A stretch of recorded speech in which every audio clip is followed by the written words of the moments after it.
story we've heard of betrayal, of courage to fight for values and principles, defeat and utter humiliation, and yet an indomitable will to bounce back and defend nationhood as Santaman and write our own true and unadulterated history.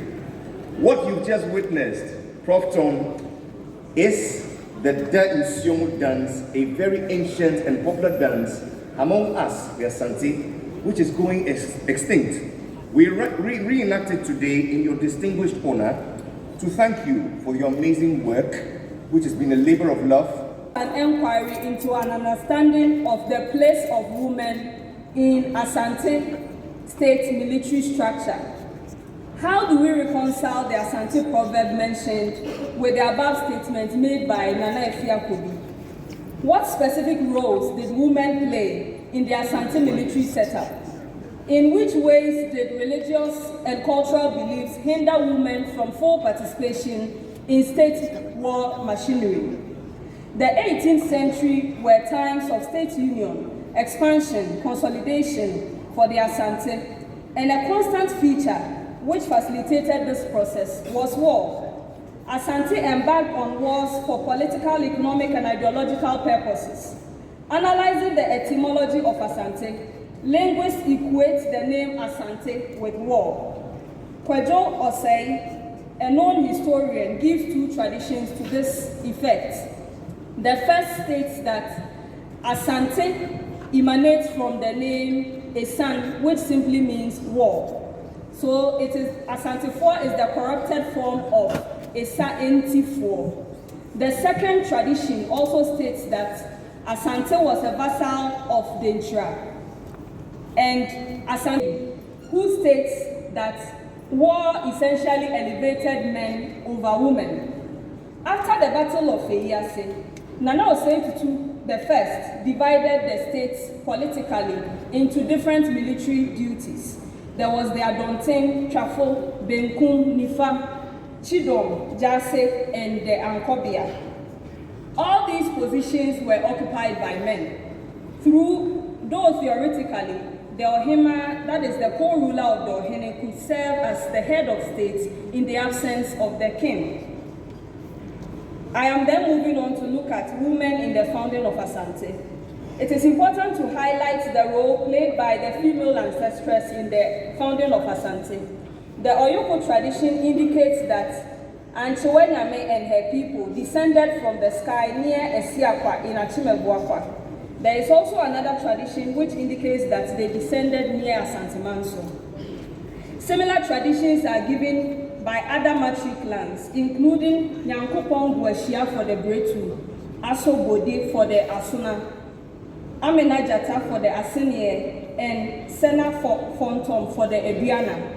This explains the matrilineal system and why the genealogical descent is traced through the female line.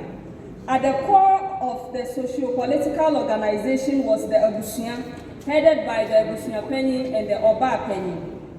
The Ohene and Ohima at the highest level of state organization played complementary roles in leadership. The political status was conferred by the Ohima, who also served as the royal genealogist to determine the legitimacy of claims made to any vacant stool. And this accounts for the account proverb, Obana Owo Ohene. We are moving on then to look at women and war. Women played crucial roles in war politics in Asante. Nevertheless, their roles are largely ignored and underrated due to Asante's religio-cultural beliefs attached to war and gender. It is important to emphasize that our first speaker would be Tom McCaskey to provide big picture. So we are looking at how the Amandine and the Amantuo fared in this last quarter of the 19th century. So a big view. And then Samuel OTUMFUO will come after that and provide a perspective from Kumasi, a cosmopolitan city, a royal city, and the perspective on this last quarter of a century.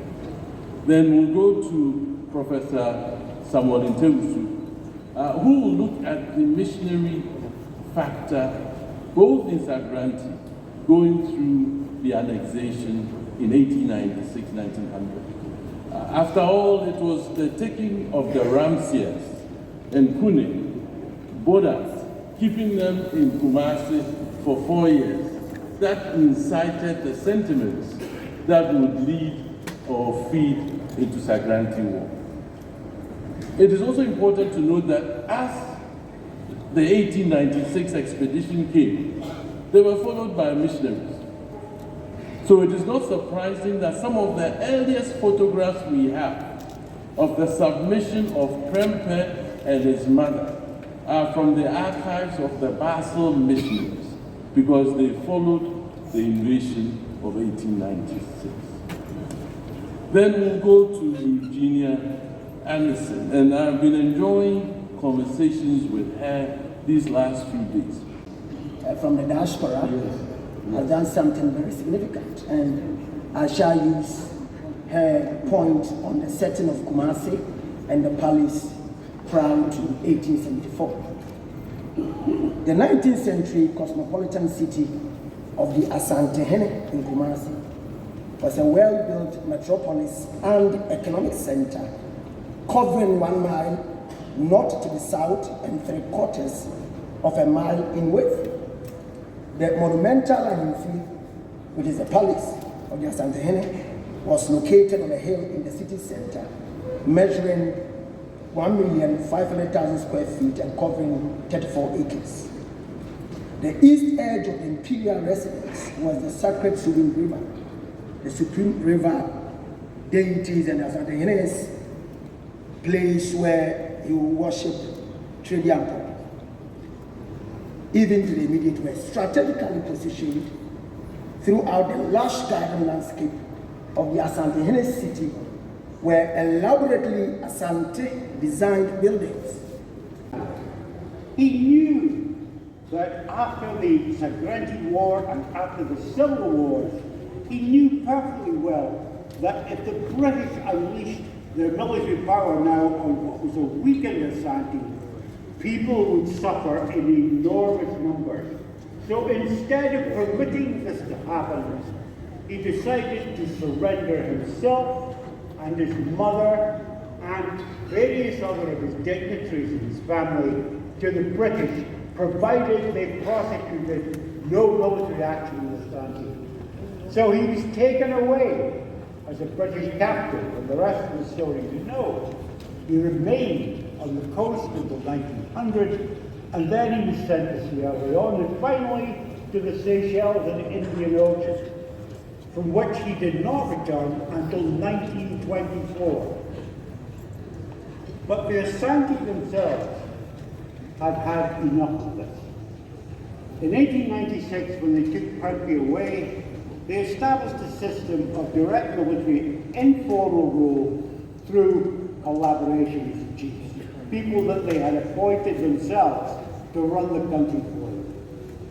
This only lasted for 4 years because the Asante themselves, ordinary people led by chiefs as well, fostered, created and fought in military uprisings against the British in 1900. This is commonly known as the Yasadiwako because of the heroic behavior of the Ujwesi-Iba, the woman Yasadiwako. That war ended in the ruthless suppression of the Asante. This time, there was no offer of perpetual peace. There was no offer of friendship. There was simply the fact that Asante was made a